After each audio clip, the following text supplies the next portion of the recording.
ও পেদল মারি মারি মারি মারি মারি মারি ও ফন্তি সাইকেল চলাই যাম ও তুলি এরি এরি এরি এরি এরি এরি ও ফন্তি তোমার ঘর পা।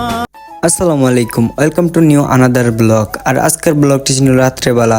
যেহেতু আমরা রাত্রেবেলা আসছিলাম বড় অরণ বাজারে, এবং বড় অরণ বাজারে হঠাৎ করে আসা হইলে যেহেতু আমরা যেমন বরতলি বাজার, এবং বরতলি বাজারে আলী বাই ক্যাপসার দোকানে আসছিলাম, যেহেতু ক্যাপসা নামি দামি একটা খাবারটা খাওয়ার জন্য। আমি আগে অনেকবার আসছিলাম, যেহেতু আমি এই সময় ভিডিও করছিলাম না, যেহেতু এই সময় ব্লগার আসছিলাম না। এখন কিন্তু আমি ব্লগার মানুষ হয়ে গেলাম গা, যেহেতু আলী ভাই ছিল কিন্তু ভালো মনের মানুষ। আর আমরা ঢোকার পরে কিন্তু আমাদেরকে সালাম দিয়েছে, আমরা সালামের উত্তর দিলাম এবং আলী ভাইয়ের সাথে কিছুক্ষণ কথা বলে নিলাম। এরপর কিভাবে অর্ডার করলাম আমরা জিজ্ঞেস করছিলাম হাফ কত টাকা আর ফুল কত টাকা।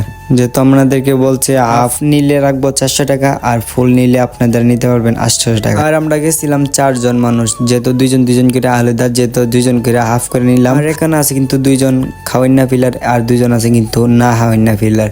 আর খাওয়ানোর মেজে কিন্তু অনেক অসল, আমরা 2 জনই। আর এরা 2 জন কিন্তু খাওয়ানোর মেজে বেস্ট, অনেক স্পিডে খাইতারে। যেহেতু এই জায়গা দুইটা কিন্তু আমাদের কাছে খুব ভালো লাগছে। আর এই জায়গার দৃশ্যগুলো আছে অনেক সুন্দর। আর যারা বড় ধরনের এবং বরতলির আছেন, অবশ্যই আপনারা যদি ভিডিওটা দেখেন শেয়ার করে দিবেন এবং বরতলি বাজারটা ঘুরে যাবেন। এবং যদি ক্যাপসা নাই খান, অবশ্যই বাজারটা ঘুরে যাবেন, এবং বাজারটা আছেন কিন্তু অনেক সুন্দর। আর যারা প্রবাসী ভাইগুলো আছেন, অবশ্যই আমাকে একটু সাপোর্ট করবেন, এবং আপনারা যদি সাপোর্ট না করেন কিন্তু আমি এগিয়ে যেতে পারব না। এবং আপনাদেরকে কিন্তু আশা, আপনারা যদি সাপোর্ট করেন অবশ্যই অনেক দূর এগিয়ে যেতে পারবো। আর আগে কিন্তু আলী ভাইয়ের দোকান আছে অনেক ছোট, যেহেতু এখন কিন্তু অনেক বড় হয়েছে। আর আপনারা যদি যারা আইছেন না, অবশ্যই এই জায়গাতে আইসা যাবেন, এবং বরতলি বাজারে আসলে অবশ্যই আলী ভাইয়ের দোকানে আসবেন। আইসা কিন্তু আপনারা ঘুরে যাবেন, আলী ভাইয়ের দোকানটা আছে না, ঘুরে যাবেন, অনেক সুন্দর।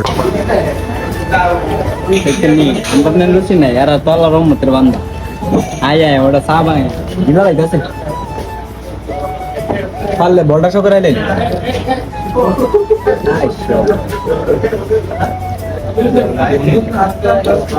আমরাও কম না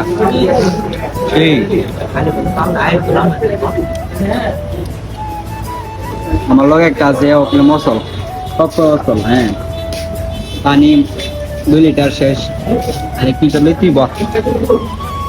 যাক, আলহামদুলিল্লাহ আমরা জানি শেষ করলাম অত সহজে। যেহেতু আমরা তো ভাবছি না আয়া জানি শেষ করতাম, আমরা 2 জন হচ্ছে অসল মানুষ। আমি কিন্তু হাওয়ান মেজে একদম অসল। এখন আমি আপনাদের মাঝে আবারও আসলাম, যেহেতু আমি একটু আপনাদের মাঝে যদি না আসি হইব কেমনে। এখন আমরা বিল টিল দিয়ে নিলাম, তারপরে এখন বাইরে যেতেছি। ভিডিওটা ভালো লাগলে অবশ্যই শেয়ার করে দিবেন। ভালো থাকবেন, আল্লাহ হাফেজ। পরে ব্লগে আসতেছি।